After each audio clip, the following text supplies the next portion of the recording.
네, 찬송하시겠습니다. 찬송가 249장입니다.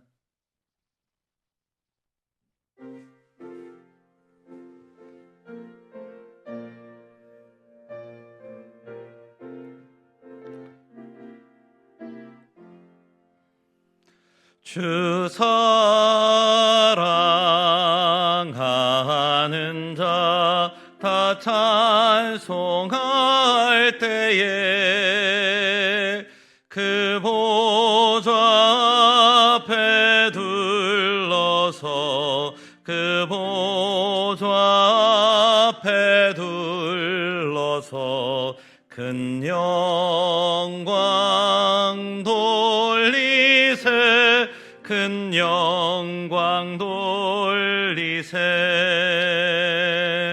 저 밝고 도묘한 시온성 향하여 가세 내 주의 찬란한 성에 찬송하며 올라가세 주 믿지 않는 자 다 찬송 못하나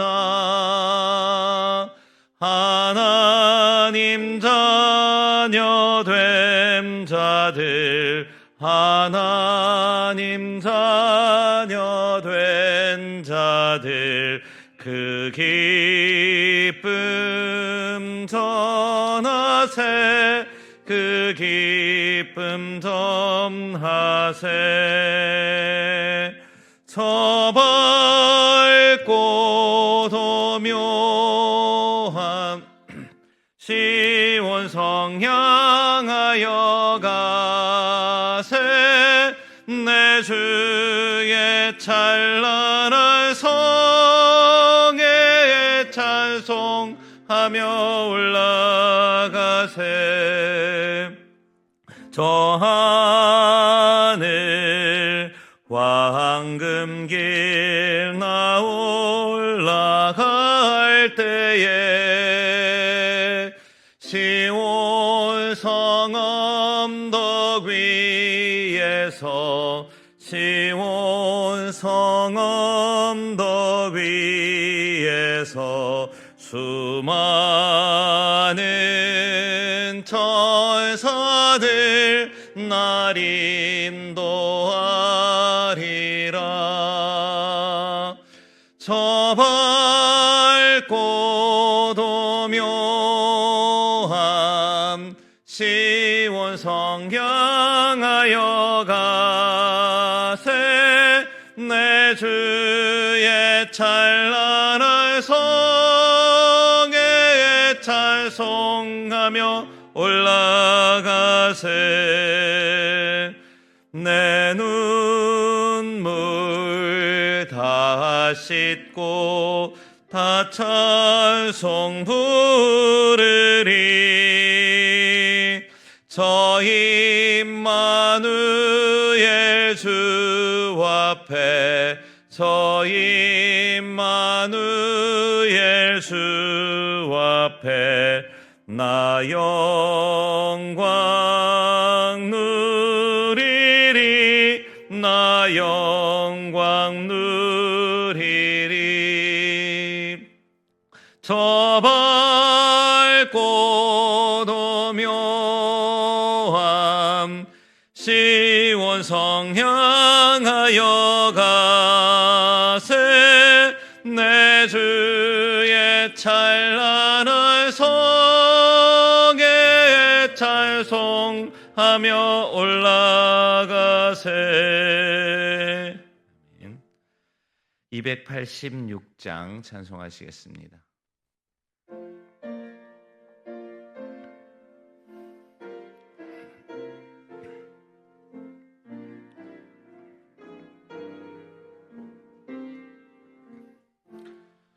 주 예수님 내 맘에 오사 날 붙들어 주시고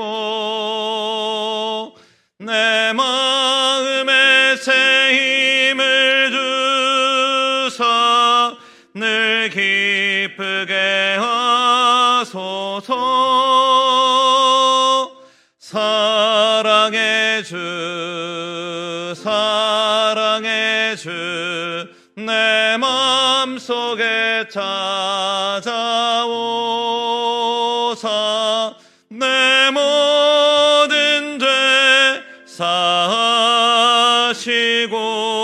내 상한 맘 고치소서. 주 예수님 내 맘에 오사 내 소원 다하시고 내 무거운 짐 맡아주사 참 평안을 주소서. 사랑의 주 사랑의 주 내 맘속에 찾아오사 내 모든 죄 사하시고 내 상한 맘 고치소서. 주 예수님 내 맘에 오사 날 정결케 하시고 그 은혜를 내 맘에 채워 늘 충만케 하소서. 사랑의 주 사랑의 주 내 맘속에 찾아오사 내 모든 죄 사하시고 내 상한 맘 고치소서. 주 예수님 내 맘에 오사 내 길 인도하시고 주 성령을 내 맘에 채워 늘 충만케 하소서. 사랑의 주 사랑의 주 내 맘속에 찾아오사 내 모든 죄 사하시고 내 상한 맘 고치소서.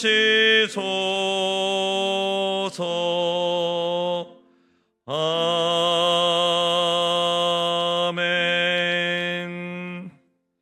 370장 찬송하시겠습니다.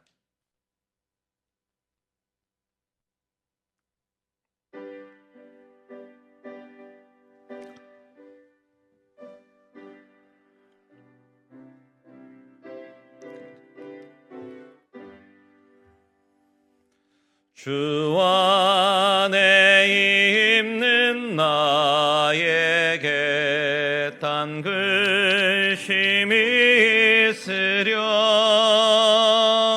십자가 밑에 나아가 내 짐을 풀었네.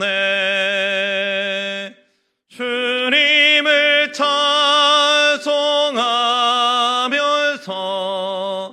할렐루야 할렐루야. 내 앞길 멀고 험해도 나 주님만 따라가리. 그 두려움이 변하여 내 기도 되었고 전날의 한숨 변하여 내 노래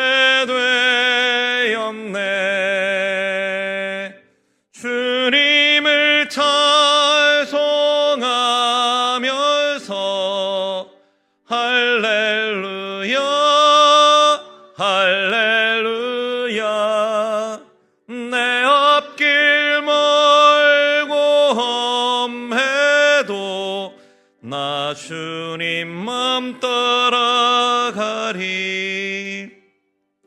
내 주는 자비하셔서 늘 함께 계시고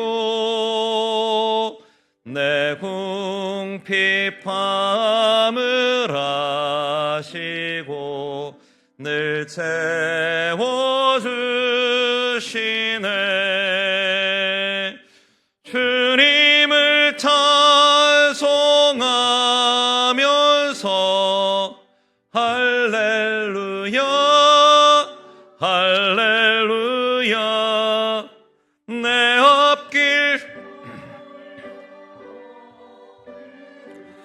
나 주님만 따라가리. 내 주와 맺은 언약은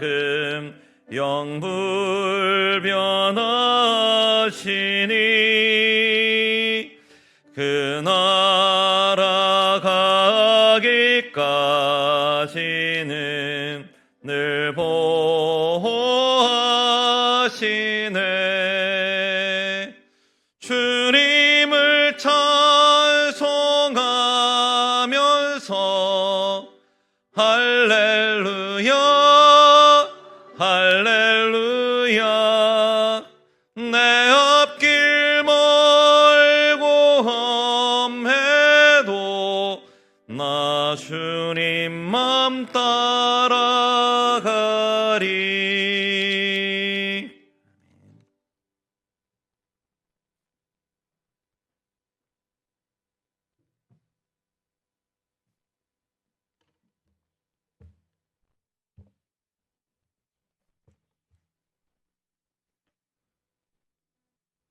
네, 누군가의 전화가 울리는 것 같습니다.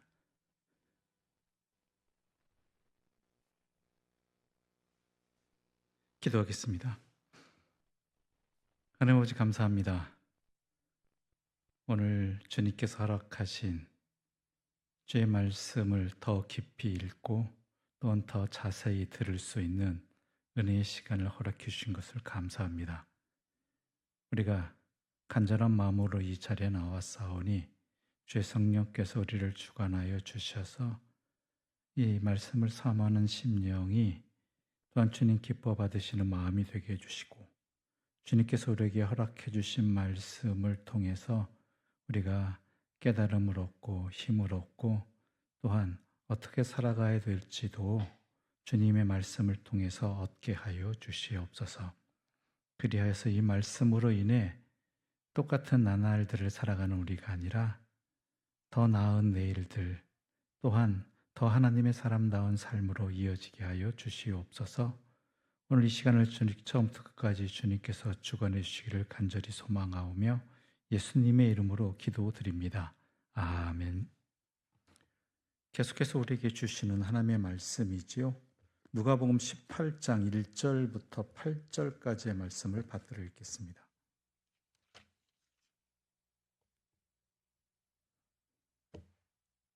누가복음 18장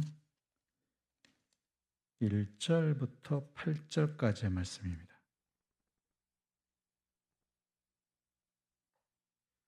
한 절씩 나눠 읽도록 하겠습니다. 예수께서 그들에게 항상 기도하고 낙심하지 말아야 할 것을 비유로 말씀하여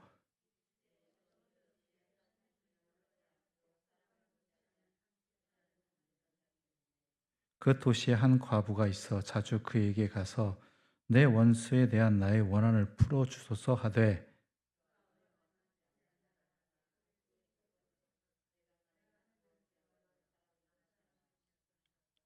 이 과부가 나를 번거롭게 하니 내가 그 원한을 풀어주리라.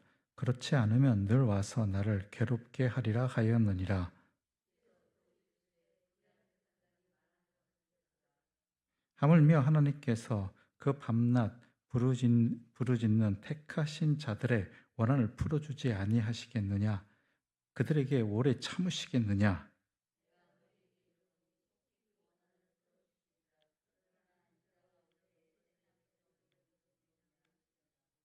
아멘. 성경을 읽을 때 가끔 그 안타까운 일 가운데 하나는요, 좋은 의도로 사용되어지는 방법이 때로는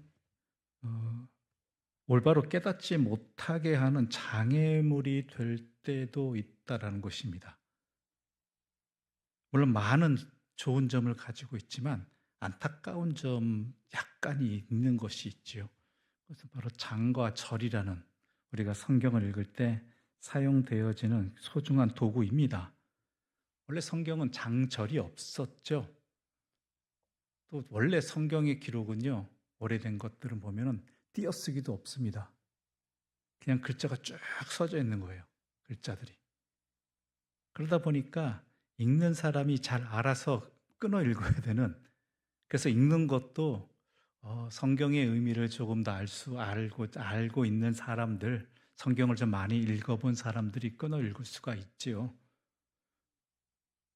그랬던 것이 점차 이것이 불편해지거든요. 그래서 오랫동안 역사를 통해서 여러 가지 끊어 읽는 그러한 표현들이, 방법들이 사용되기도 했습니다. 그런데 우리가 사용하는 것들이 장절의 구분은요, 이러한 것들이 쌓여서 나중에 어떻게 되었냐면은 1227년경에 스티븐 랭턴이라는 분이 학생들과 공부하던 사이에서 이게 어디까지 읽고 어디까지 끊고 이것을 토론해야 되는가를 정해야 될 필요성을 절실히 느끼게 됩니다. 그래서 이전에 여러 가지 연구들을 통합을 한 것 같아요. 참고를 해서 우리가 잘 알고 있는 장을 구분하기 시작했습니다. 그래서 우리가 어느 몇 장 하면은 어디를 찾을 수 있는 거죠. 뭐 누가복음 18장 하면은 그 부분을 찾을 수 있는 장이 1227년에 나왔고요. 절은 1551년 인쇄학자로 알려진 에스틴이라는 사람이 절을 나누는 작업을 했다고 합니다. 그렇기 때문에 구약의 경우에는 이전에 구약 전통으로부터 그것이 영향을 받았다라고 한다면 신약은 새롭게 만들어진 형태이죠. 그래서 장절이 구분되는데 참 좋은 것입니다. 안 그러면 우리가 성경을 끊어서 제대로 찾기도 힘들고 구분하여 읽기도 힘들기 때문이죠. 안타까운 거는 뭐냐면 가끔 이게 연결되어야 될 부분을 끊어버리는, 그래서 의미를 제대로 파악하기 어렵게 만드는 일들도 종종 있다라는 거, 드물지만 그런 것이 있다라는 것이죠. 오늘 이 이야기를 왜 말씀드리냐면은 우리가 오늘 본문은 너무나 잘 알고 있는 본문입니다. 한 과부의 억울한 사정을 놓고 기도하는, 그러니까 간청하는 그러한 내용이지요. 그래서 이 본문에 대해서 우리가 알고 있는 것이 과연 이해하고 있는 것이 정확한 이해인가 아닌가를 헷갈리게 만드는 요인 중에 하나가 앞장인 17장의 내용과 연결시켜 보지 않을 때 나타난다는 것이죠. 오늘 본문을 제대로 알려면요, 앞장이 17장의 내용과 같이 연결해서 봐야 된다는 것입니다. 그 주된 이유 중에 하나가 뭐냐면 우리 8절 말씀 함께 읽어볼까요? 8절 말씀 함께 읽겠습니다. 그러나 내가 너희에게 이르노니 속히 그 원한을 풀어주시리라. 그러나 인자가 올 때 세상에서 믿음을 보겠느냐 하시니라. 갑자기 그래요. 상반절까지는 좋아요. 원한을 풀어주신다. 그 앞부분의 내용과 연결되어지는 것 같죠. 근데 갑자기 그러나 인자가 올 때 세상에서 믿음을 보겠느냐? 이렇게 결론을 내신다는 거. 이게 결론이거든요. 그러니까 우리가 일반적으로 알고 있는 이 간청하는 과부의 간구에 대한 내용에 대한 이해를 가지고 있으면 이 뒷부분은요, 이게 갑자기 왜 나왔을까? 어떻게 이해해야 될까라는 의문을 던지게 된다는 것이죠. 그렇지만 17장 노아의 때와 롯의 때와 연결시키면 이 문맥이 같이 연결되어진다는 것입니다. 무슨 얘기냐? 우리 차근히 한번 살펴보도록 하지요. 한 과부가 억울한 일을 당해서 재판장을 찾아갑니다. 원한을 풀어달라고 간청하는데 들어주지 않지요. 그럼에도 불구하고 과부는 포기하지 않습니다. 재판장을 찾아갔고 결국엔 재판장이 그 과부의 간청을 들어주게 되지요. 이러한 모습으로 인해서 오늘 본문의 이 비유가 우리 그리스도인들에게는 하나님께 간절히 매달리면, 하나님이 귀찮으실 정도로 매달리면 하나님이 들어주신다는 의미로 받아들여지는 경우가 참 많다라는 것이죠.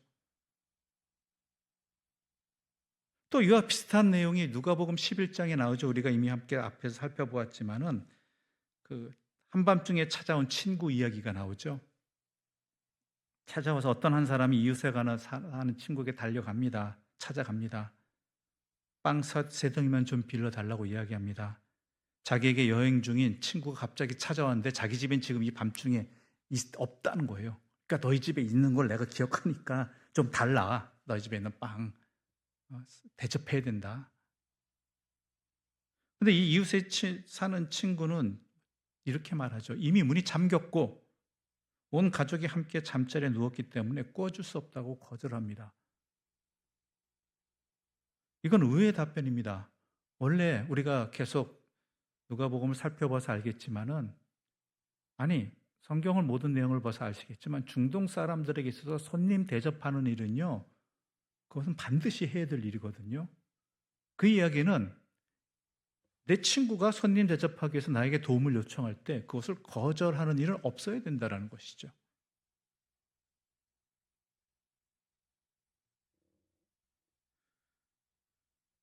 그런데 당시의 사람들에게 문화가 중에 하나가 뭐냐면, 풍습 중에 하나가 뭐냐면, 이미 어떠한 표시를 해놔요.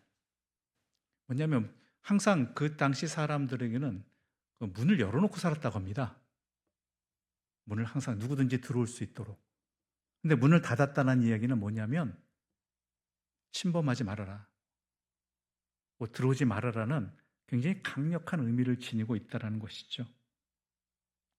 또 게다가 이 이웃에 사는 친구의 이유 중에 하나가 온 가족이 함께 잠자리에 누웠기 때문에 구워줄 수 없다라고 거절한 이유도 맞습니다. 왜냐하면 그 당시는요, 각각의 방이 없는 시대입니다. 한 공간에 다 같이 살아요. 다 같이 자요. 한 공간에, 한 방에. 그러니까 내가 부시럽고 일어나면 어때요? 온 가족이 다 일어나는 거예요. 그러니까 분명히 문을 닫았고, 그건 거절의 의미이고 더 이상 우리를 방해하지 말라는. 그리고 온 가족이 지금 겨우 잠들었는데 그것을 깨우는 일은, 자기가 일어남으로 인해서 자기 온 집안이 다 일어나는 일은, 그래서 잠들게 또다시 시도해야 되는 일은 굉장히 불편한 일이라는 것이죠. 그래서 친구가 거절한 것이 맞습니다. 그 친구가 나빠서가 아닙니다. 그런데 예수님께서는 이 이야기에 대해서 이렇게 결론 내리시죠. 내가 너희에게 말하노니 비록 벗됨으로 인하여서는 일어나서 주지 아니할지라도 그 간청함을 인하여 일어나 요구대로 주리라. 이것도 간청의 기도이죠. 친구이기 때문에 주는 게 아니라 간청했기 때문에 줄 것이다. 이렇게 이야기하죠. 그런데요, 이 두 가지 비유의 핵심은 뭐냐면 간청의 문제가 아니라요, 하나님은 다르시다예요. 하나님은 다르시다.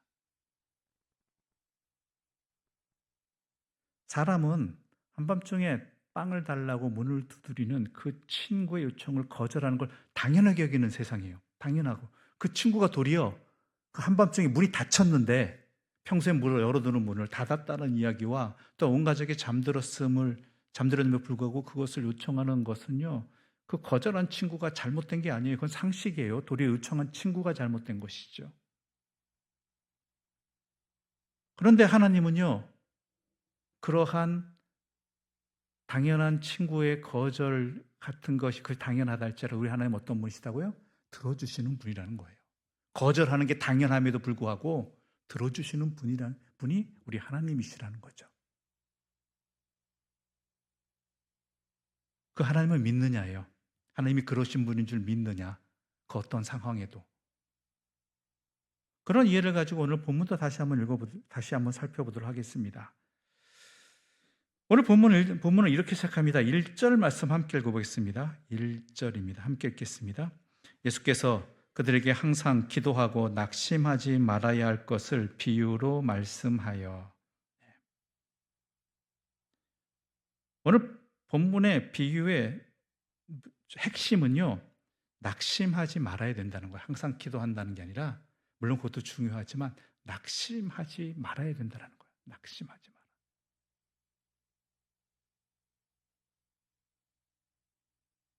즉 낙심하는 이유가 뭐죠? 안 들어주시니까. 그토록 계속 간구했고 간청했는데도 안 들어주신다. 그럼 우리 낙심하잖아요. 뭔가 원망을 하면서 낙심을 하죠. 내가 하나님 앞에 뭘 잘못했나 보다 부터 시작해가지고 우선 내 자신을 돌아보죠. 내가 뭘 잘못했나 보다. 그 다음에 이제 이것이 좀 지나가면 어떻게 돼요? 하나님에 대한 원망으로 나가게 되는 거죠. 하나님 내 말도 안 들어주고 말이야. 이런 생각을 가지게 된다는 것이죠. 이게 낙심이에요. 특히 내가 합당하지 않은 기도를 올린 것도 아니고요. 내가 진짜 하나님을 위해서 또한 교회를 위해서 이웃을 위해서 간절히 기도하는데 들어주시지 않을 때 우린 더 크게 낙담한단 말이에요. 그렇죠? 내가 좋으라고 하는 것도 아니고 내 가족을 위해서 하는 거고 내 이웃을 위해서 하는 거고 우리 교회를 위해서 하는 건데 왜 하나님께서 그 기도를 응답해 주지 않는가? 이것으로 낙담하기 마련인 것이죠. 그러다면 어떻게 돼요? 점점 기도 안 하게 되죠. 하면 뭐해? 그런 것도 안 들어주시는데. 그런 생각을 가지게 된다는 것이죠. 그래서 오늘 본문의 비유를 이야기하시는 겁니다. 2절과 3절의 말씀을 제가 받들어 읽겠습니다. 이르시되 어떤 도시에 하나님을 두려워하지 않고 사람을 무시하는 한 재판장이 있는데 그 도시에 한 과부가 있어 자주 그에게 가서 내 원수에 대한 나의 원한을 풀어주소 하되. 예. 두 사람이 등장합니다. 근데 아주 대비되는 두 사람이에요. 한 사람은 재판장이에요. 한 사람은 과부예요. 너무나 대비되는 사람입니다. 재판장은 어떻게 표현되겠느냐? 하나님을 두려워하지 않고 사람을 무시하는 사람이라는 거예요. 이것은요, 단순히 그 사람의 성정이 나쁘다 이런 차원의 문제가 아니라요, 그만큼 힘이 세다라는 거예요. 권력이 있다. 마치 하나님처럼 마음대로 그 자기 관할 영역에서 좌지우지할 수 있는 힘을 가진 사람이라는 거예요. 옛날에 재판장이라면 그랬잖아요.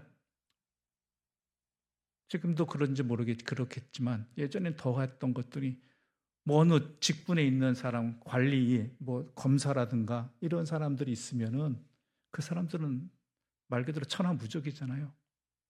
자기가 못할 게 없다고 생각하잖아요. 그러다 보니 사람도 무시하고 또 나아가서 하나님도 무시하게 된다는 것이죠. 그만큼 강력한 사람이라는 것이죠. 특히 이 당시에 재판장이라는 것은요, 단순히 판사 정도가 아니라요, 말 그대로 입법, 사법, 행정 다 주관하는 사람이에요. 이 당시로서는. 그러니까 법을 사용해서 자기가 하고 싶은 걸 다 할 수 있는 권한을 가진 사람이죠. 이 사람이 공명정대함을 잃어버리면 참 답답해집니다. 자기의 사명을 놓쳐버리면 이거는 진짜 괴물이 되어버리는 것이죠. 그런데 이러한 그래서 자신의 강력함 때문에 하나님도 무시하고 사람도 무시할 정도인 재판장이 있고, 또 등장하는 한 사람은 과부이죠. 과부는 어떤 사람입니까? 어느 사회에서나 특히 예수님 당시 중동사회 고대 사회에서는 그와 더불어 과부는요, 가장 연약하고 가난한 사람들의 대명사입니다. 가장 힘이 없는 사람이에요. 재산도 없죠. 미래도 없죠. 아무런 것이 없어요. 특히 이 당시에는 남성 중심의 사회 아닙니까? 이런 사회 속에서 과부로 산다는 건 더욱 말 그대로 힘없는 존재입니다. 연약한 존재입니다. 이게 대비되는 것이죠. 특히 이 과부에게 더욱 힘든 것은 뭐냐면요, 이러한 소송이 벌어졌을 때 재판장과 상대해야 되는 이러한 그 법률적인 어떠한 일이 벌어졌을 때 자기를 변호해 줄 수 있는 사람을 살 수 없다는 거예요. 돈 있는 사람들은 어때요? 오늘도 마찬가지죠. 온갖 그 능력 있는 변호사나 변호사 한 명 정도가 아니죠. 몇 명씩 아예 회사 자체가 변호사 회사 자체가 움직이게 되는 그러한 일들을 돈을 가지고 있으면 능력을 가지고 권력을 가지고 행할 수 있잖아요. 근데 과부는 어때요? 이런 거 초저 없어요. 이런 제도조차 없는 사회였잖아요. 그때 당시에는. 그러니까 절대적으로 자기를 변호해 줄 수 있는. 그렇다고 이 사람이 이 과부가 법률을 공부할 수 있느냐? 어느 법에 의하면 이렇게 해야 됩니다. 저렇게 해야 됩니까? 자기 스스로 변호할 수 있는 그러한 능력을 가지고 있느냐? 아니잖아요. 배우지도 못하는 시대였는데요.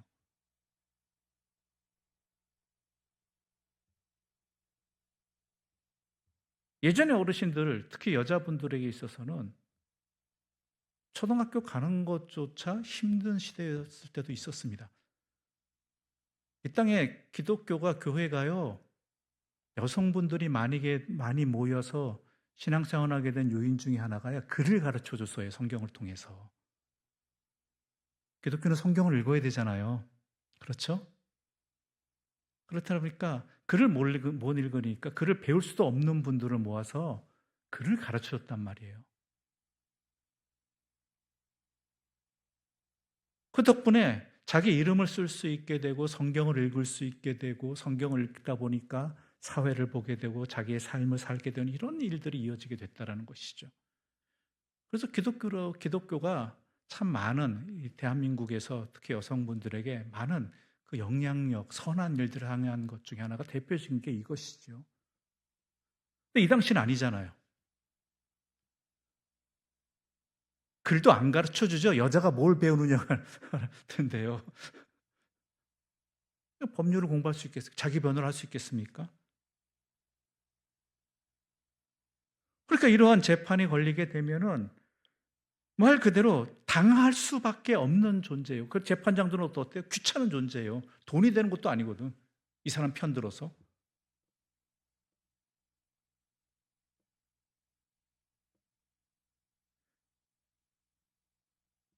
그래서 하나님께서 구약 성경에서도 계속 말씀하신 게 뭐냐면 고아와 과부를 위해서 변호하고 신원하라는 이야기가 바로 이 이야기예요. 절대 그럴 수가 없는 사람, 그럴 여건이 안 되는 사람들, 그렇기 때문에 불이익을 당연하게 당할 수밖에 없는 사람들이었거든요. 그래서 고아와 과부를 신원하고 그걸 들어주고 또한 변호하라고 앞장서라고 도와주는 일에 힘쓰라고 했던 이유가 바로 여기였던 것이죠. 특히 오늘 본문에서 원한이라고 말하고 있는 것은요, 이 단어가 헬라어가 어떤 의미냐면은 부당한 일이에요. 부당해서 당하는 일. 분명히 이 과부가 옳은 일인데 맞는 일인데 이쪽에 그 승소라고 해야 되나요? 판결이 이렇게 나야 되는데 상대방이 돈이 있으므로 권력이 있으므로 또한 변호할 능력이 있는 사람을 사용함으로 말미암아서 이게 역전돼 버리는 것이죠. 한 번은 그런 일이 제가 경험한 적이 있습니다. 친구랑 가다가 친구가 교통사고를 당했습니다. 걷다가. 그런데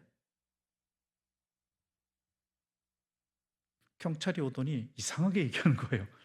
마치 제 친구가 그 불법을 행한 것처럼 고의적으로 사고를 차에다가 부딪힌 것처럼 이야기를 하는 거죠.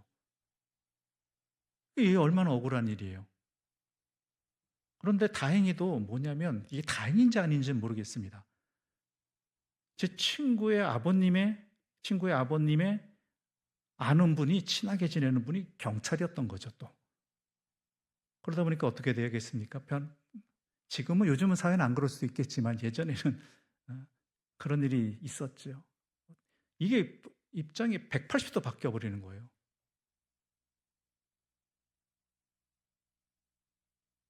그래서 치료비와 위자료 이런 것들을 도리어 받게 되었던 것이죠. 그러니까 이 여인에게도 이런 일이 당한 거예요. 자기가 경제력이 없고 아무것도 법적으로 뭐 할 능력이 안 되다 보니까 부당한 일을 당한 게 이거를 원한이라고 표현하거든요. 그냥 개인적인 원한 이런 차원이 문제가 아닙니다. 진짜 옳지 않은 부당한 일들을 당했다라는 거예요. 그래서 법에서 분명히 보장되고 있는 일이 이 여인에게는 발생하지 않은 거죠. 지켜지지 않은 것이죠. 피해자임에도 분명한데 가해자가 돼버린 상황입니다.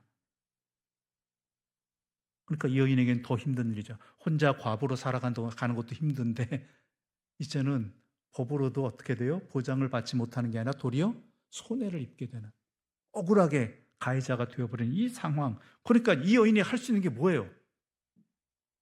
할 수 있는 게 없어요. 할 수 있는 건 오직 하나예요. 재판장 쫓아가는 거예요. 재판장.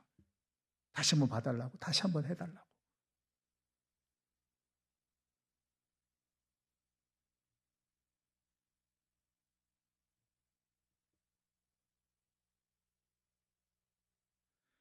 그렇다면 이 여인의 주장이 부당한 것이었냐? 아니죠. 부당했다라면 재판장이 가만히 있겠어요?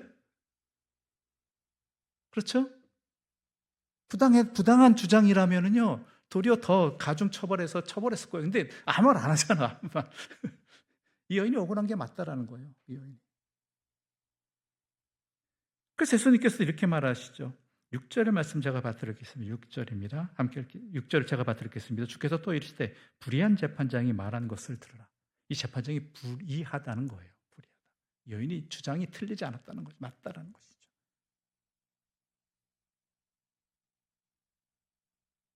이 재판장은요, 이 여인이, 이 과부가 불의한 일을 당했다라는 것, 그 재판의 결과가 있었다는 것을 모르지 않아요. 그런데도 무시했던 사람입니다.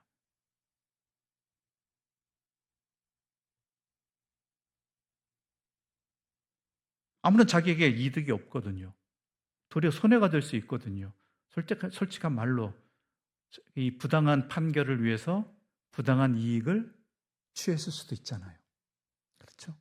나에게 유리한 이 판결을 내달라고 그 상대방 쪽에서 부당한 이익을 제공했을 수도 있잖아요.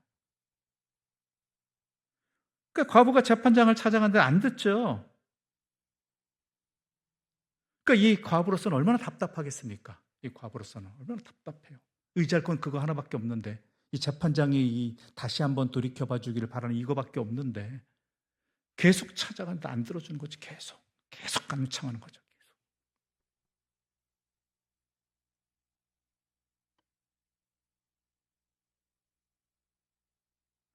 근데 마음이 바뀌죠. 5절 말씀 함께 읽어보겠습니다. 5절 말씀입니다. 함께 읽어보겠습니다. 이 과부가 나를 번거롭게 하니 내가 그 원한을 풀어주리라. 그렇지 않으면 늘 와서 나를 괴롭게 하리라 하였느니라. 예. 아까도 말씀드렸지만 이 원한이 뭐예요? 부당한 일을 당한 것. 이게 정당하다는 거, 이 여인의 주장이. 이게 계속 재판장의 마음을 흔드는 거죠. 자기도 옳지 않은 걸 알고 있거든. 그만 왔으면 좋겠는데, 그만 오라고 어떻게 부당한 방법을 써서 이렇게 막아버리고 싶은데 그러지도 못해요. 왜냐하면 온 세상이 다 알아요. 부당하다는 거를요. 다 아는 거예요. 다 아는 거예요. 그러니까 이 여인을 계속 무시하면 어떻게 돼요? 그냥 한두 번 찾아오는 건 무시할 수 있는데 계속 여러 번 찾아오면 어떻게 돼요? 자기도 불편하지만 자기 주변에 있는 사람들이 자기를 어떻게 보겠느냐라는 거예요. 시끄러운 일이 되잖아요. 우리도 그러잖아요. 누가 와서 계속 억지 주장이라도 막 계속 주장하다 보면 어떻게 돼요? 너무 자주 계속 찾아오면은 그게 아닌 줄 알면서도 귀찮으니까 들어줘 버리 이런 식이 되어버리는 상황이 되죠. 왜냐하면 그걸 들어주는 게 차라리 그 사람이 계속 나를 귀찮게 하는 것뿐만 아니라 그로 인해서 주변 사람들이 나에 대해서 오해하거나 아니면 다른 생각을 갖게 하는 것보다는 차라리 내가 손해되더라도 들어주는 게 더 낫다고 생각하거든요. 자영업 하시는 분들이 그런 피해를 많이 보죠. 식당 하시는 분이나 장사하시는 분들 가운데 말도 안 되는 주장을 하죠. 요즘 뭐 배달 통해서도 그러한 물건을 주고받을 때, 음식을 주고받을 때 부당한 요구를 하는 사람들이 있잖아요. 리뷰라는 것을 아주 나쁘게 주겠다고 협박을 하면서 그럼에도 불구하고 그 사람들의 얘기를 들어줄 수밖에 없는, 요구를 들어줄 수밖에 없는 이유 중에 하나가요, 분명히 아닌 줄 알면서도 인식은 점점 사람들에게 나쁘게 박혀버린다는 것이죠. 처음에는 뭘 그래라고 하면서 나중에는 어떻게 돼요? 그럴 일을 하지 않았을까라는 추측으로 이어진다는 것이죠. 뭔가 이유가 있으니까 저 사람이 저렇게 포기하지 않고 계속 고집을 피우지, 저 난동을 부리지, 이런 식으로 이야기한단 말이죠. 그러니까 그로 인해서 다가오는 손해는 차라리 지금 현재 그 사람의 부당한 요구를 들어주는 것이 더 낫다고 생각할 정도가 되는 것이죠. 자기도 힘들고. 그러니까 이 재판장에도 그런 거예요.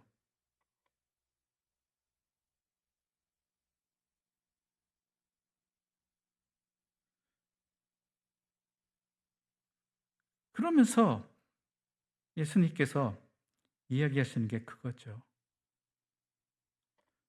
우리 7절의 말씀 함께 읽어보겠습니다. 7절입니다. 함께 읽겠습니다. 하물며 하나님께서 그 밤낮 부르짖는 택하신 자들의 원한을 풀어주지 아니하시겠느냐? 그들에게 오래 참으시겠느냐? 오래 참으시겠느냐? 하물며 하나님께서 그 밤낮 부르짖는 택하신 자들의 원한을 풀어주지 아니하시겠느냐? 그들에게 오래 참으시겠느냐? 근데 오래 참으시잖아요. 오래 기다리게 하잖아요. 여러분 다 경험해 보셨잖아요. 지금도 풀어지지 않는, 들어주시지 않는 그 간절한 기도 제목 있잖아요. 그럼 왜 안 들어주시는 거예요? 왜? 하물며 하나님께서 그 밤낮 부르짖는 택하신 자들의 원한을 풀어주지 않으려 하시겠느냐? 택하신 자들의 원한을 풀어주지 않겠느냐 하면서 오래 참으시겠느냐 하면서 왜 안 들어주시는 거예요? 지금까지. 뭘까요? 이유가.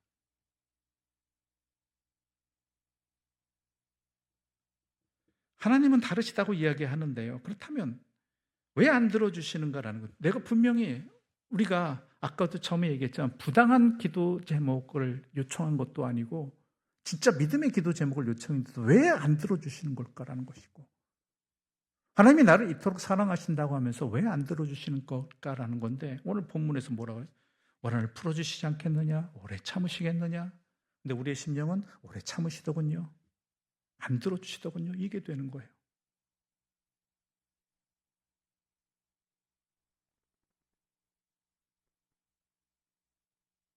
근데 여기서 한 가지 먼저 알아야 될 게 있습니다. 하나님의 때가 있다라는 거예요. 하나님의 때가. 그렇죠?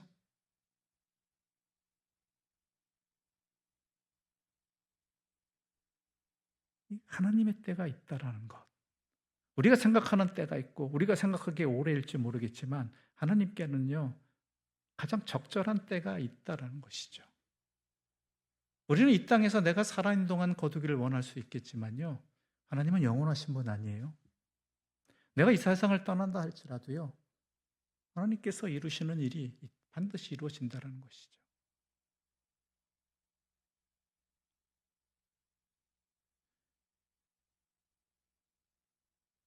요셉 같은 경우도 그러했고요. 이스라엘 백성도 그러했죠. 출애굽하기까지 그들이 울부짖는 시간은 400년이었습니다. 고통 속에서 울부짖는 시간에, 애굽의 노예살이에서. 자기 생명은 다 그 울부짖기 시작한 선대들은 어땠어요? 이미 다 세상을 떠난 뒤죠. 그러나 하나님께서는 결국은 이루시잖아요. 하나님의 때가 있다라는 것이죠. 그 믿음을 갖고 있느냐예요. 하나님이 그러신 분이라는 것을 믿느냐라는 거예요.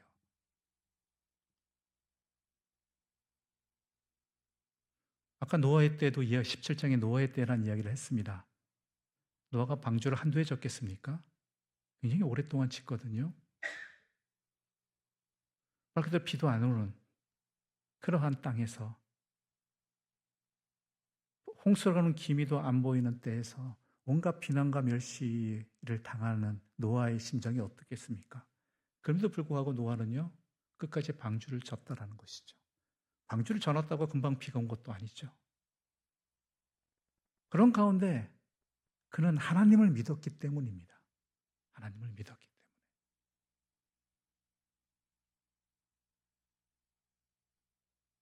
때에 관한 문제도 바로 그와 같은 것이죠.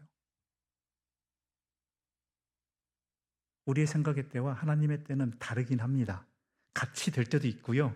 같을 때도 있고 다를 때도 많아요.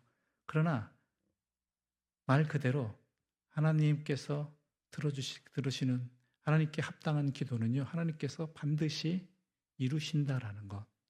하나님의 때에 반드시 틀림없이 가장 좋은 때에 가장 좋은 것으로 이루신다는 그분이 하나님이시라는 것을 믿느냐예요. 그게 기도하면서 낙심하지 않는 길입니다. 기도하면서 낙심하지 않을 수 있는 길은요, 하나예요. 하나님을 믿는 거예요, 하나님을.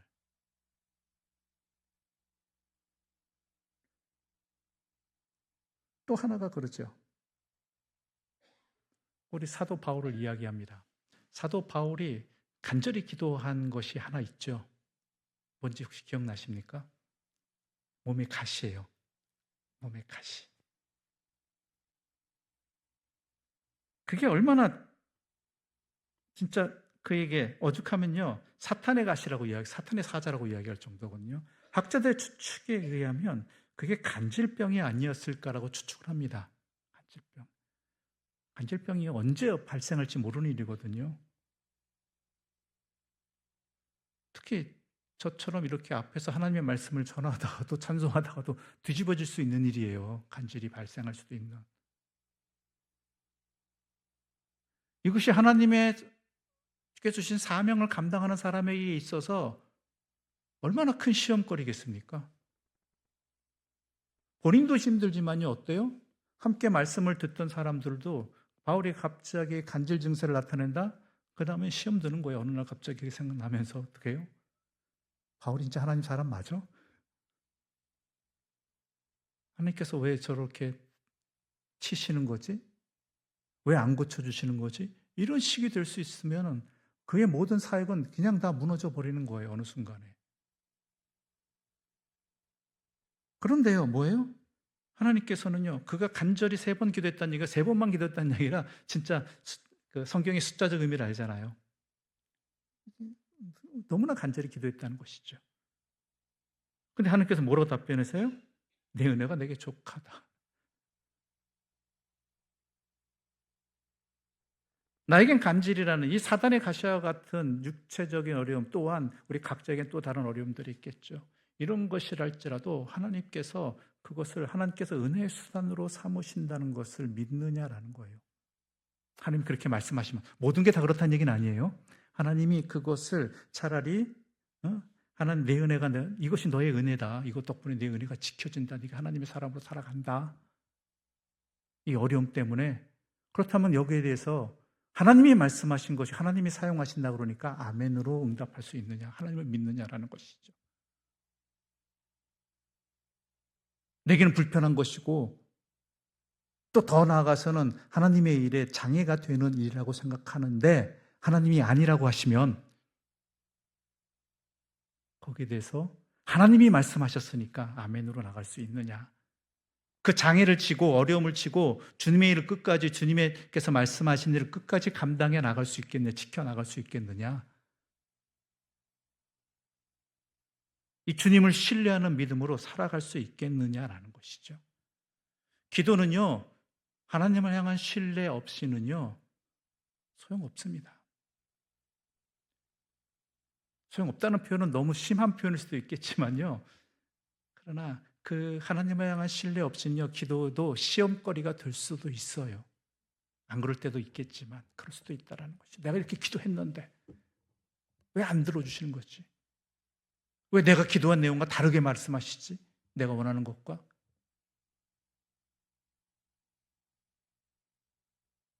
기도는 하나님과의 대화라고 이야기를 합니다. 그 이야기는 하나님을 신뢰하느냐라는 문제예요. 그게 근본이 된다는 것이죠.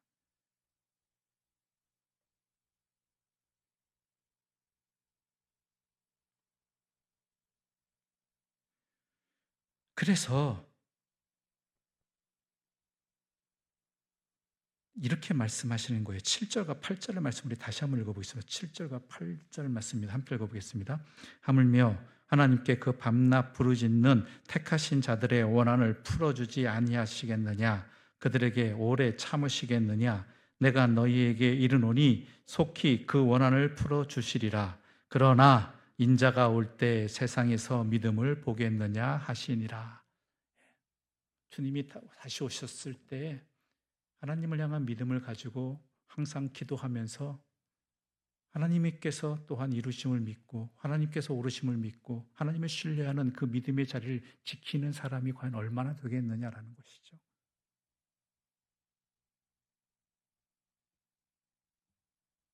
내 기도가 응답되지 않는다고, 무응답이라고, 때로는 내가 원하는 답이 아닌 다른 엉뚱한, 때로는 반대되는 그러한 일들로 이루어진다 할지라도 그것이 하나님께서 이루시는 자리이고 하나님의 뜻이라면은 하나님을 믿는 믿음 안에서 낙심하지 아니하고 믿음의 길을 끝까지 걸어갈 수 있느냐라는 것이죠.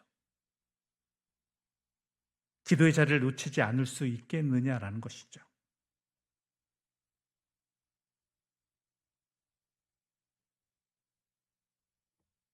그게 오늘 본문의 내용입니다.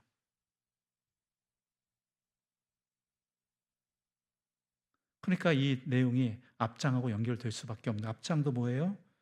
이런 삶의 자리에서 하나님의 사람답게 살아가느냐 아니냐 이걸 따지는 거잖아요. 기도의 자리에서도 하나님의 사람답게 기도하느냐, 항상 기도하며 낙심하지 않을 수 있느냐 없느냐는 하나님을 신뢰하는 믿음으로 살아가느냐 기도하느냐의 문제라는 것이죠. 하나님 자체를 신뢰하느냐. 내가 얼마나 열심히 기도했는데도 중요합니다. 내가 쉬지 않고 기도하는 것도 중요합니다. 그러나 더 중요한 것은 이 기도를 하나님께 드리는 기도라는 것은 하나님을 신뢰하는 그 믿음 안에 근거해서 우리의 기도를 드려야 되고, 그리고 그 하나님께서는 어때요? 우리에게 오래 참으시는 분이 아니고 가장 좋은 때에 응답 주시는 분이고, 또한 우리에게 부당한 일을 겪게 하시는 분이 아니라는 것. 지금 나에겐 부당한 것처럼 느껴지지만 결국에는 그 모든 것이 합력하여 선을 이루는 그 일들로 이어지게 해주심을 믿는 믿음 안에서 기도하면서 하나님을 향한 살아가고 있느냐. 이것이 오늘 본문의 내용이고 비유의 내용인 것입니다.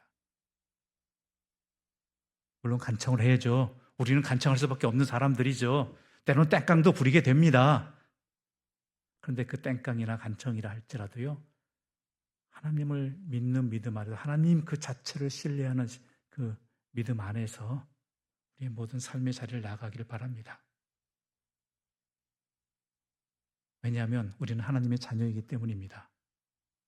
그리고 하나님이 우리의 아버지시고 우리를 자녀로 회복시켜 주시기 위해서 자신의 독생자까지 내어주신 그 사랑의 하나님이시기 때문이고, 또한 그뿐만 아니라 우리와 영원히 함께 하시기를 원하시는 분이기 때문입니다.